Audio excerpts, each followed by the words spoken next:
Hello my dear students and welcome back to the channel. आज की class में हम कंटिन्यू करेंगे अपना फाइनेंशियल अकाउंटिंग का एनईपी सेमेस्टर 1 का पेपर। यहाँ पे हम लोग ऑलरेडी यूनिट नंबर 2 स्टार्ट कर चुके थे। यूनिट 2 के अंदर हम पढ़ रहे थे एडमिशन ऑफ अ पार्टनर। हम पार्टनरशिप अकाउंटिंग पढ़ रहे थे। पार्टनरशिप अकाउंटिंग के अंदर काफी सारे टॉपिक्स हम ऑलरेडी पढ़ चुके हैं, जैसे कि how to calculate the sacrificing ratio, what will be the treatment of goodwill, what will be the treatment of reserves, accumulated profit and losses। आज के क्लास में हम नेक्स्ट टॉपिक पढ़ेंगे एडमिशन के अंदर ही, जो कि करना जरूरी है at the time of admission of a partner, that is revaluation of assets and liabilities. But before we start the video, you can check the description में एक ऐप का लिंक है, ऐप को डाउनलोड करो, रजिस्टर करो। वहाँ complete videos, notes, practice sets, important questions सब कुछ अवेलेबल होगा। कुछ ग्रुप्स के भी लिंक है, टेलीग्राम चैनल का लिंक है, उसको भी ज्वाइन कर लेना और तुमको टाइमली अपडेट्स मिलता रहेगा। क्लियर? तो स्टार्ट करते हैं आज का टॉपिक। टॉपिक का नाम है revaluation of assets and reassessment of liabilities. Revaluation of assets and reassessment of liabilities, ये क्या है? जब भी कोई नया पार्टनर एडमिट होता है पार्टनरशिप फर्म में, तब हम लोग एसेट्स का वैल्यू एक बार फिर से कैलकुलेट करते हैं। हो सकता है कुछ एसेट्स ऐसा हो जिसका वैल्यू अब इंक्रीज हो चुका है, तो उसको हम बढ़ाते हैं। कुछ एसेट्स ऐसा है जिसका वैल्यू कम हो गया है, तो उसको कम करते हैं। अगर कुछ अनरिकॉर्डेड एसेट्स है, ऐसा कोई एसेट है जो पहले से रिकॉर्डेड नहीं है, उसको हम रिकॉर्ड करेंगे। सिमिलरली लाइबिलिटीज को भी फिर से रीअसेस करेंगे। अगर लाइबिलिटीज बढ़ाना है तो लाइबिलिटीज बढ़ाएंगे, लाइबिलिटीज कम करना है लाइबिलिटीज को कम करेंगे। ऐसा क्यों कर रहे हैं? क्योंकि जब भी एक नया पार्टनर आ रहा है, तो ये जरूरी है कि जो बैलेंस शीट उसको दिखाया जाए eight the time of admission, वो बैलेंस शीट में लिखा हुआ एसेट्स एंड लाइबिलिटीज का वैल्यू सही होना चाहिए। इस वजह से हम एसेट्स और लाइबिलिटीज का वैल्यू को रिकैलकुलेट करते हैं और उसको इंक्रीज या डिक्रीज करते हैं, जो भी जरूरी है। तो क्या एंट्री होगा देखना। सबसे पहला, अगर एसेट इंक्रीज होगा तो या तो एसेट का वैल्यू इंक्रीज होगा, या बाय चांस कोई नया एसेट अगर पता चलेगा तो क्या एंट्री होगा। For increase in assets, asset का वैल्यू अगर इंक्रीज होगा तो एसेट का जो डेबिट बैलेंस होता है, एसेट अगर इंक्रीज होगा तो एसेट अकाउंट डेबिट टू, एक नया अकाउंट खोलेंगे हम, नाम है अकाउंट का रीवैल्यूएशन अकाउंट। क्लियर है? तो एंट्री होगा asset account debited to revaluation. Similarly अगर एसेट का वैल्यू डिक्रीज हो रहा है तो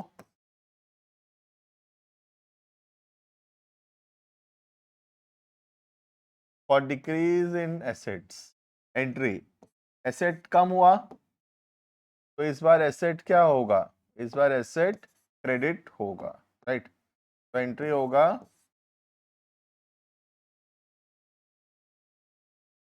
revaluation account debited to assets account.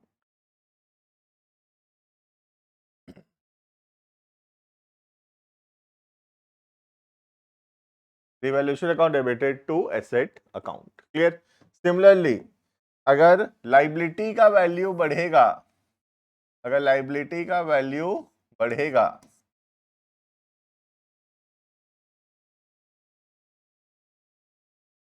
For increase in liability, liability credit होगा, entry revaluation account debited to liability account. Clear? और अगर लाइबिलिटी का वैल्यू कम होगा,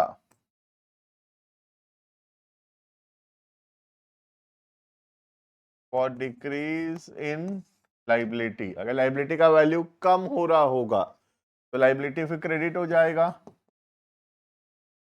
एंट्री होगा liability account debited to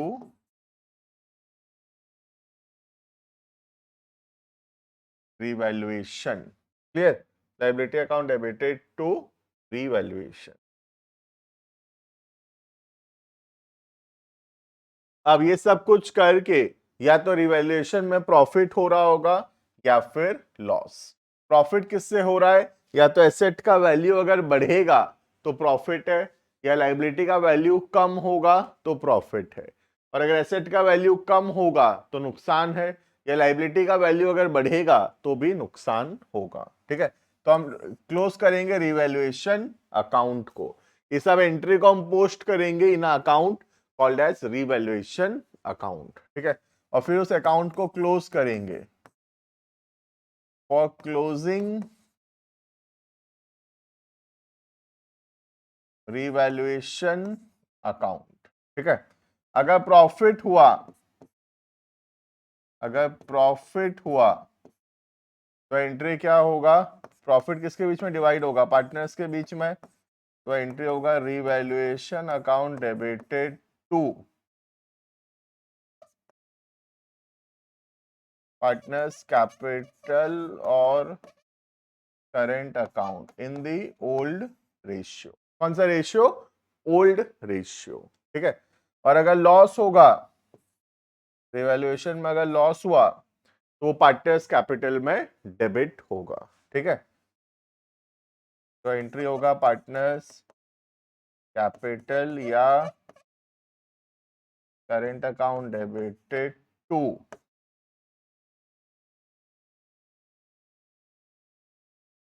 revaluation account. कौन सा रेशियो? Old ratio. क्लियर है? तो ये सारा एंट्री होगा, 5 एंट्री है। एसेट का वैल्यू बढ़ेगा तो एसेट टू रिवैल्यूएशन, एसेट का वैल्यू कम होगा तो revaluation to asset. Similarly liability का वैल्यू बढ़ेगा तो रिवैल्यूएशन टू लायबिलिटी, लायबिलिटी का वैल्यू कम होगा तो liability to revaluation. Revaluation account को क्लोज करेंगे। प्रॉफिट अगर आया तो revaluation to partners capital in the old ratio, loss आया तो partners capital to revaluation in the old ratio. Clear है? अब ये जो एंट्री हम सब लिखे, इसको अगर हम पोस्ट कर दें तो क्या बन जाएगा फिर? Revaluation account. ठीक है, देखना सबसे पहले जैसे एसेट का वैल्यू बढ़ा, एसेट टू रिवैल्यूएशन, तो रिवैल्यूएशन में क्या लिखेंगे? बाय एसेट, ब्रैकेट में आई लिख दे रहा हूं, इंक्रीज, है ना। Next revaluation to asset, asset का वैल्यू कम हुआ तो रिवैल्यूएशन में लिखेंगे टू एसेट डिक्रीज। तो जो एसेट का वैल्यू बढ़ेगा वो रिवैल्यूएशन के क्रेडिट साइड पे आएगा, जो एसेट का वैल्यू कम होगा डेबिट साइड पे आएगा। सिमिलरली लायबिलिटी का वैल्यू बढ़ेगा तो रिवैल्यूएशन टू लायबिलिटी, तो यहां आएगा टू लायबिलिटी, वैल्यू अगर बढ़ेगा तो, इंक्रीज है तो। और अगर लायबिलिटी का वैल्यू कम हुआ तो आएगा क्रेडिट साइड में। अब इस अकाउंट को क्लोज करेंगे। अगर बैलेंस डेबिट में आया तो वो रिवैल्यूएशन का प्रॉफिट है। ये क्या है? प्रॉफिट ऑन रिवैल्यूएशन है, डिवाइड होगा पार्टनर्स के बीच में इन द ओल्ड रेशियो।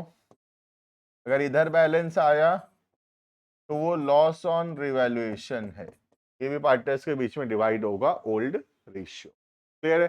तो this is all about the topic of revaluation, जहां पे हम एसेट्स का वैल्यू और लायबिलिटीज का वैल्यू को रीअसेस करते हैं, और अगर उसका वैल्यू बढ़ाना है तो बढ़ाते हैं, कम करना है तो कम करते हैं, और उसके वजह से जो भी प्रॉफिट या लॉस हुआ उसको डिवाइड करते हैं पार्टनर्स के बीच में इन द ओल्ड रेशियो। क्लियर है?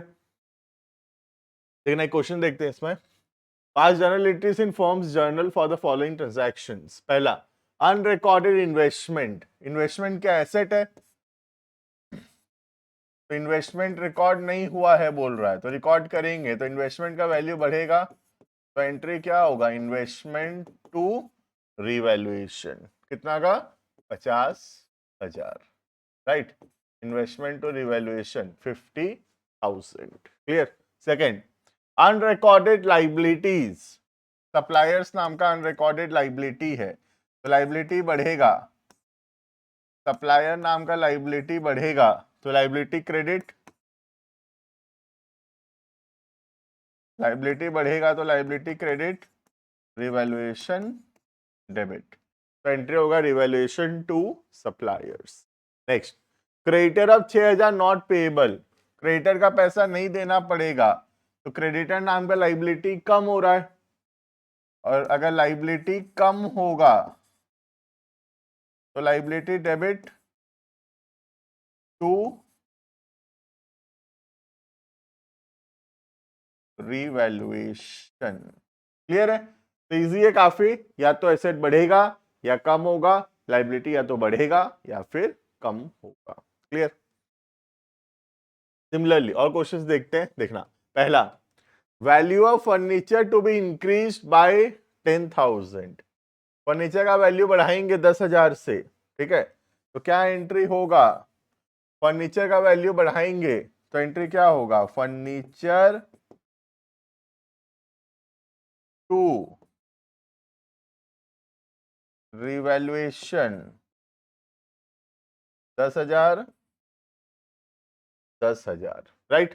फर्नीचर का वैल्यू बढ़ाएंगे तो एंट्री क्या? Furniture to revaluation.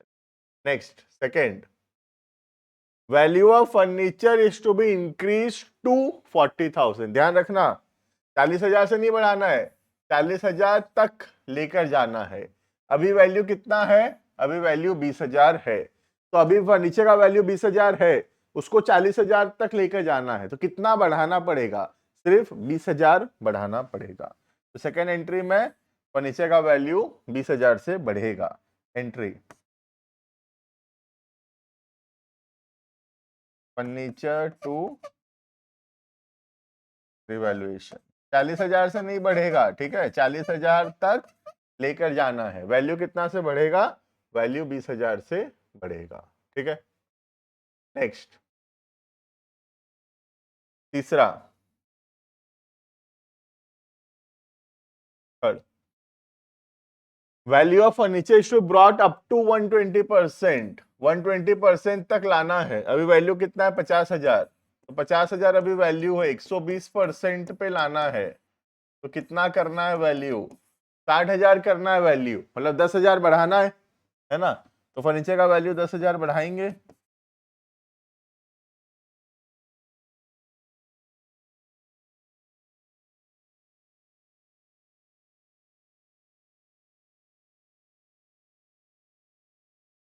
ठीक है। Next, fourth, market value of computer 25,000 है, बुक वैल्यू 20,000 है, तो कंप्यूटर का वैल्यू 5,000 से बढ़ाएंगे, है ना, कंप्यूटर का वैल्यू 5,000 से बढ़ाएंगे।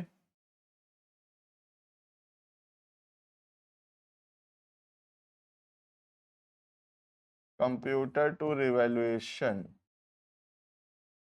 5,000 5,000। Next,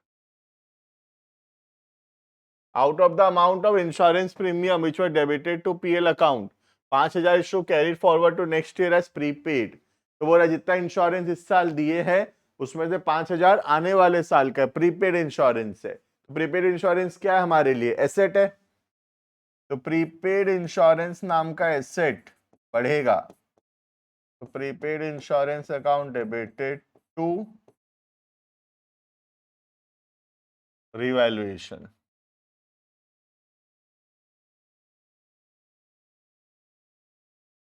5,000 5,000। Clear? Next, point number 6, expense on revaluation 5,000 paid by Leena, Leena partner का नाम है, तो पार्टनर रिवैल्यूएशन का पैसा दिया, तो हम पार्टनर को वो पैसा देंगे, तो पार्टनर का कैपिटल बढ़ेगा और डेबिट होगा रिवैल्यूएशन अकाउंट, तो एंट्री होगा revaluation account debited to Leena's capital, ठीक है। Last, a debtor whose due of 14,000 return of bad debt last year, पिछले साल 14,000 रुपए डूब गया था, पेड 10,000 इन सेटलमेंट, 10,000 रुपए दे दिया। 10,000 रुपए अगर डेटर देगा तो कैश या बैंक बढ़ेगा 10,000 से, तो एसेट बढ़ा, बैंक टू रिवैल्यूएशन 10,000। क्लियर है? तो this is all about journal entries related to revaluation of assets and liabilities. Clear है?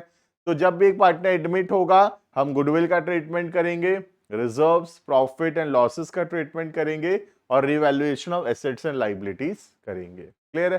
तो this was all about today. बाकी मिलते हैं नेक्स्ट क्लासेस के अंदर, एडमिशन को कंटिन्यू करेंगे। अभी 1-2 क्लास और लगेगा इसको पढ़ने में।